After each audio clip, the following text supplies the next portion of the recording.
बारे में। चलो बोलते हैं, पेड़ लगाबो पेड़ बचाबो, बंजर धरती हम हरियाबो, देखे हमला जुड़वा छैया, मुच मुच मुच मुच हाँसे भुइया, रुखवा करथे सदा भलाई, हर फुलवा एक गजब दबाई, पेड़ प्रदूषण दूर भगाथे,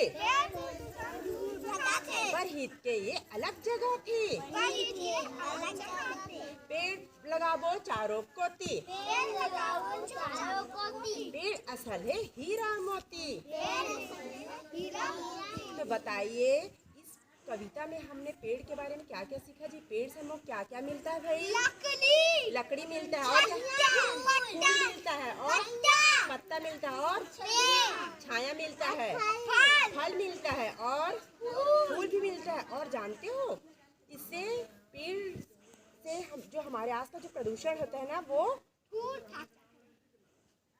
ठीक है, पेड़ प्रदूषण दूर भगता है इससे।